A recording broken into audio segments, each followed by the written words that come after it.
আসসালামু আলাইকুম সুপ্রিয় দর্শক, আশা করি সবাই সুস্থ আছেন, ভালো আছেন। নতুন আরেকটি ভিডিওতে আমি নাসরিন আপনাদের সবাইকে স্বাগত জানাচ্ছি। সামনে কুরবানি ঈদ, তো এই ঈদের সবথেকে যে জিনিসটা আমাদের গৃহিণীদের জন্য বেশি জরুরি, বেশি প্রয়োজন, আজকে সেই রেসিপিটা নিয়ে এসেছি আপনাদের কাছে।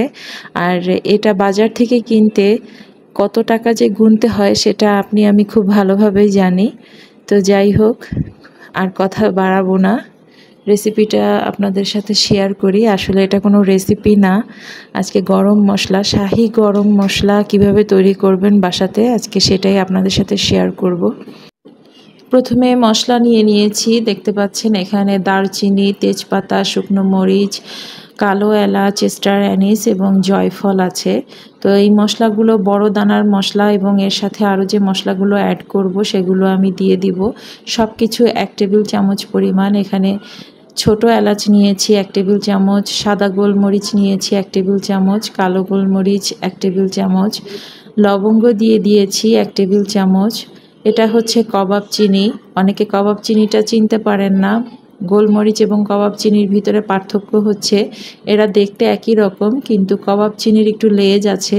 আমি হাতে নিয়ে আপনাদেরকে দেখিয়ে দিচ্ছি। এই যে লম্বা লেজ যুক্ত কাবাব চিনি এবং গোলমরিচটা শুধু গোলই থাকে।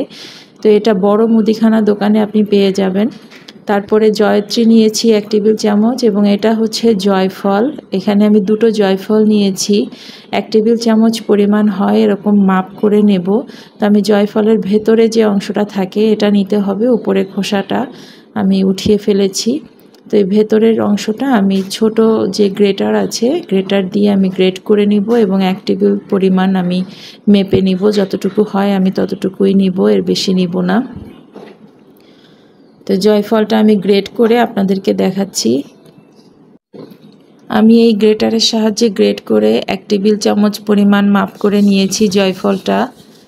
তো এটা আমি পরবর্তীতে ব্যবহার করব, আমি আলাদা একটা পাত্রে রেখে দিচ্ছি।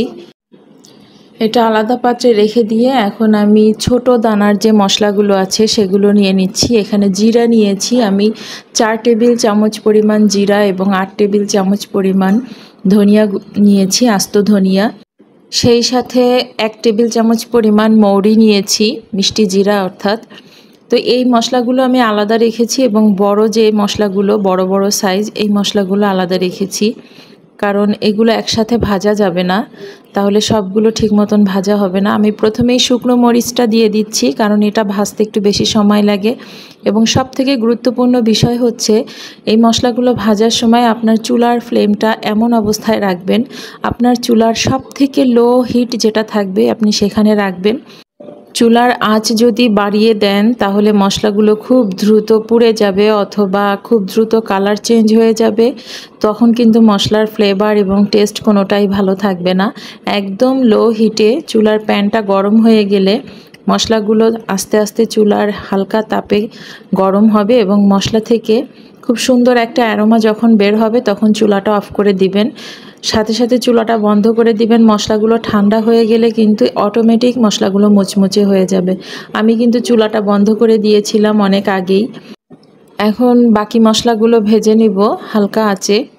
সবসময় খেয়াল রাখবেন মশলার কালার যেন চেঞ্জ না হয় এবং হালকা একটা অ্যারোমা আসলেই চুলাটা বন্ধ করে দিবেন এবং খুবই অল্প আঁচে ভাজবেন। প্রয়োজন হলে আপনার তাওয়া যদি বেশি হিট হয়ে যায় চুলা বন্ধ করে দেবেন। খুবই খেয়াল করে এই মশলাটা ভাজার সময় রেডি করতে হবে।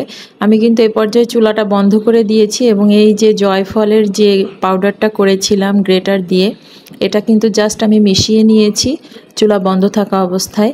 এবং সব শেষে আমি তেজপাতা দিয়েছি, কারণ এই পাতাগুলো কিন্তু খুব অল্প সময়েই ভাজা হয়ে যাবে।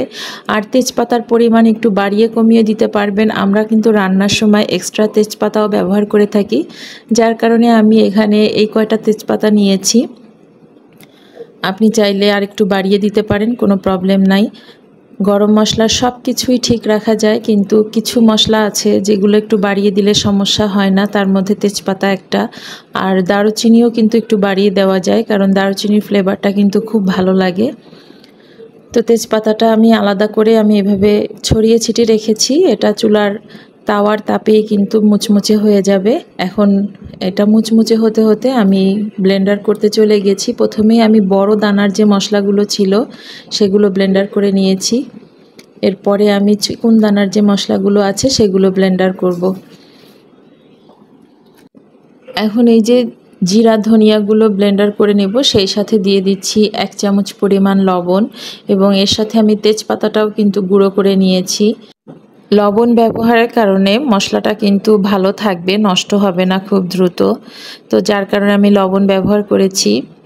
অনেকেই এই মশলার সাথে আদা, রসুন, হলুদ, মরিচ এগুলো মিক্স করে থাকেন, গুঁড়ো পাউডারটা। আমি মিক্স করিনি, কারণ এগুলো আমার পেস্ট যেটা সেটা দিতেই ভালো লাগে।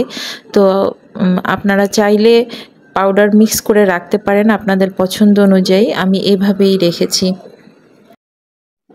আমি যে মশলার মাপটা দেখিয়েছি এই মাপ অনুযায়ী যদি আপনি করেন তাহলে আপনার 200 গ্রাম পরিমাণ মশলা রেডি হবে, গরম মশলা। তো দেখতে পাচ্ছেন আমার এই কাচের বয়ামটা পুরোটাই ভরে গেছে এবং এরকম অল্প করে তৈরি করে আবার শেষ হলে আবার তৈরি করে নেওয়াটা সবথেকে বেটার। তাহলে মশলার টেস্ট এবং ফ্লেভার সব কিছুই ভালো থাকবে। অনেক বেশি করে তৈরি করলে অনেক দিন পর্যন্ত লেগে যাবে শেষ হতে, তখন কিন্তু দেখা যাবে একটু হলেও মশলার ফ্লেভার কিন্তু নষ্ট হয়ে যায় বারবার ঢাকনা খোলার কারণে, বারবার এটা ব্যবহারের কারণে। তো আমরা যেহেতু বাসায় এটা তৈরি করতে পারি, এরকম অল্প করে তৈরি করে নিয়ে আবার শেষ হয়ে গেলে আবার তৈরি করে নিতে পারবো। আশা করি আপনাদের কাছে এই ভিডিওটি খুবই উপকারে আসবে এবং সবার খুবই ভালো লাগবে। আর এই মশলাটা দিয়ে আপনি সব ধরনের রান্নাই করতে পারবেন। বিরিয়ানি তৈরি থেকে শুরু করে নিহারি, গরুর মাংস যে কোনো কিছুই আপনি তৈরি করতে পারবেন এবং প্রতি কেজিতে 1 টেবিল চামচ পরিমাণ দিয়ে দিলে মশলাটা কিন্তু এনাফ। আর এই ধরনের মশলার ফ্লেভার কিন্তু খুবই স্ট্রং থাকে, যার কারণে মশলা ব্যবহারের সময় প্রয়োজনে একটু অল্প দিয়ে আপনি টেস্ট করে দেখবেন যে আপনার আরেকটু প্রয়োজন কিনা, তারপরে আপনি আরেকটু ব্যবহার করবেন, তাহলে সব থেকে বেটার হয়।